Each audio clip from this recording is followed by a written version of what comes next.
एक बादशाह जिसके पास सब कुछ था मगर सुकून नहीं था। क्या हम सोच सकते हैं कि एक फकीर कैसे एक बादशाह की तकदीर बदल सकता है? ये सिर्फ कहानी नहीं बल्कि क़यादत, इंसानियत और दिल की बेदारी की हकीकत। एक फकीर ने बादशाह की आंखें खोल दें, उस रात एक सल्तनत बदल गई। एक कदीम मसरूफ शहर की मंजरकशी से शुरू होती है जो एक पुराने अरबी खित्ते में वाक़ है, जहां शदीद गर्मी और वसी रेत के मैदान पाए जाते हैं।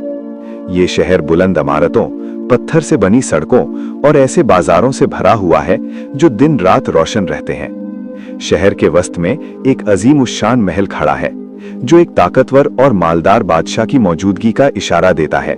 महल की सोने और चांदी जैसी चमक दमक के बावजूद इसकी दीवारों के अंदर एक अजीब खामोशी छाई रहती है। इस चमकते हुए जहां का मालिक बादशाह अक्सर अपने ख्यालात में गुम, तन्हा और अलग थलग नजर आता है। शहर के दूसरी तरफ एक पुराना चबूतरा है जहां एक बूढ़ा फकीर, जिसे बाबा फकीर कहा जाता है, हर शाम बैठता है। इसके फटे पुराने कपड़े, गर्द से अटे हुए और झुर्रियों से भरे चेहरे के बरक्स इसकी आंखों में एक सुकून है जो देखने वालों को रुककर सोचने पर मजबूर कर देता है। गुर्बत के बावजूद बाबा फकीर अपना थोड़ा सा खाना भी भूखे बच्चों में बांट देता है, एक ऐसी खामोशी और इत्मीनान का मुजाहरा करते हुए जिसे शहर के लोग समझ नहीं पाते। एक दिन बादशाह खुद अपनी रियासत की हालत देखने का फैसला करता है। मुहाफिजों और वजीरों के साथ वो शहर की गलियों का दौरा करता है। लोग झुक जाते हैं और काम रोककर शाही जुलूस को देखते हैं। जब वो उस चबूतरे तक पहुंचता है जहां बाबा फकीर बैठता है तो बादशाह घोड़े से उतरकर उससे बराह रास्त सवाल करता है। खामोश लम्हे में बादशाह पूछता है कि वो अपनी गुर्बत के बावजूद मुस्कुरा कैसे सकता है। बाबा जवाब देता है कि मुस्कुराहट हालात पर नहीं बल्कि दिल पर मुनहसिर होती है। ये जवाब मुहाफिजों को हैरान कर देता है क्योंकि बाबा के चेहरे पर न खौफ है न परेशानी, सिर्फ अंदरूनी हल्कापन। बादशाह सख्ती से पूछता है कि क्या वो समझता है कि वो बादशाह से ज्यादा खुश है। बाबा सुकून से जवाब देता है कि जिनके पास कम होता है उनकी फिक्र भी कम होती है और जिनके पास ज्यादा होता है उनकी परेशानियां भी ज्यादा होती हैं। ये बात बादशाह को अंदर तक हिला देती है, जैसे फकीर ने उसका छुपा राज जान लिया हो। बादशाह मजीद पूछता है कि उसे किस चीज की कमी है। बाबा सादा सा जवाब देता है, सुकून। बादशाह झुककर उसकी आंखों में सच तलाश करता है। बाबा बताता है कि बादशाह की आंखें उसकी बेचैनी जाहिर करती हैं। जब बादशाह इलाज पूछता है तो बाबा कहता है कि अपनी रियाया का दर्द समझो। ये बात बादशाह को चौंका देती है।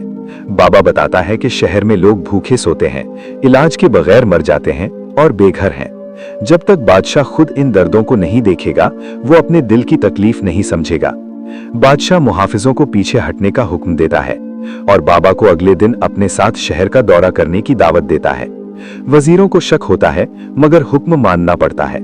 अगली सुबह शहर हैरत और तजस्सुस से भर जाता है जब बादशाह और बाबा खुले आम गलियों में चलते हैं। बादशाह नंगे पांव बच्चों को देखता है, रोटी के लिए तरसते लोगों को और काम ढूंढते बूढ़ों को। वो बच्चों को एक टुकड़े पर लड़ते देखता है। जब वो पूछता है कि क्या यही खुशहाल शहर है, बाबा कहता है कि शहर की खुशी उसके सबसे गरीब इंसान की खुशी जितनी होती है। ये मंजर बादशाह के दिल को चीर देता है और उसे वो हकीकत दिखाता है जो उसने कभी नहीं देखी थी। बाबा कहता है कि ये दर्द देखकर बादशाह के फैसले बदल जाएंगे। बादशाह खामोश होकर पूछता है कि अब क्या करे। बाबा कहता है कि ताकत पर नहीं, दिल की आवाज पर चले। अगले 3 दिन बादशाह और बाबा शहर के हर कोने में जाते हैं, गरीब घरों, अस्पतालों, बाजारों और मजदूरों की बस्तियों में। हर जगह दर्द और जद्दोजहद मिलती है। बाबा उसे ऐसे लोगों से मिलवाता है, एक मजदूर जो घर नहीं चला पा रहा, एक बच्ची जो पढ़ना चाहती है मगर किताब नहीं, एक बूढ़ा जो इलाज के लिए मोहताज है और एक बेघर बच्चा जिसने बाप खो दिया। हर मुलाकात बादशाह के दिल पर नक्श छोड़ती है और उसमें तब्दीली की आग जलाती है। तीसरी रात बादशाह तमाम वजीरों, अमीरों और मशीरों को जमा करता है। उसका अंदाज बदल चुका होता है। वो ऐलान करता है कि उसने अपनी रियाया का दर्द देख लिया है और अब कोई भूखा नहीं सोएगा। हर बच्चे को तालीम मिलेगी, हर बीमार को इलाज और हर मजदूर को न्याय। दरबार में खामोशी छा जाती है क्योंकि ये फैसले अमीरों के मफाद के खिलाफ हैं, मगर बादशाह की आवाज में सच्चाई होती है। वो कहता है कि बाबा फकीर ने उसे बादशाह से खादिम बना दिया। इस रात बादशाह को नींद नहीं आती। भूखे बच्चे, रोती औरतें और थके मजदूर उसके जहन में गूंजते रहते हैं। अगली सुबह वो फौरी इस्लाहात का हुक्म देता है। बड़ा अस्पताल, मुफ्त लंगर और शहर की मरम्मत। मगर जब वो बाबा को बुलाने का हुक्म देता है तो वो गायब होता है।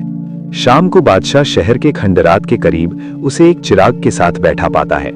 बाबा कहता है कि वो कभी गया नहीं, बस बादशाह को तन्हा फैसले करने देना चाहता था। बादशाह कहता है कि वो शहर को इंसानियत का मरकज बनाना चाहता है। बाबा कहता है कि यही सही रास्ता है। बादशाह उसे महल में रहने की दावत देता है, मगर वो इनकार कर देता है और कहता है कि उसे शहर में ही रहना है ताकि बादशाह को याद रहे कि क़यादत का असल मतलब क्या होता है। वो कहता है कि जरूरतें बदलती रहती हैं, मगर नेक नियतें कायम रहती हैं। वो चिराग उठाकर खंडरात की तरफ चला जाता है और बादशाह को वापस लौटने को कहता है, क्योंकि शहर उसका मुंतजिर है। अगले हफ्ते शहर बदल जाता है। बच्चे किताबें उठाए नजर आते हैं, सस्ता खाना उपलब्ध होता है, दवा पहुंचती है और गरीबों के चेहरे मुस्कुराते हैं। लोग पूछते हैं कि बादशाह क्यों बदला। वो जवाब देता है कि कभी कभी एक फकीर भी बादशाह को बदल देता है। वक्त गुजरने के साथ शहर तरक्की करता है। बाबा दोबारा कभी नजर नहीं आता। कुछ कहते हैं वो वली था, कुछ कहते हैं आजमाइश था, मगर हकीकत वाज़ेह है। शहर में एक नया दौर शुरू हुआ। वालिदैन बच्चों को बताते हैं कि असल बादशाह वो नहीं जो सोना रखता है, बल्कि वो है जो दिल रोशन करता है। बाबा की मुस्कुराहट आज भी शहर की फिजा में जिंदा है।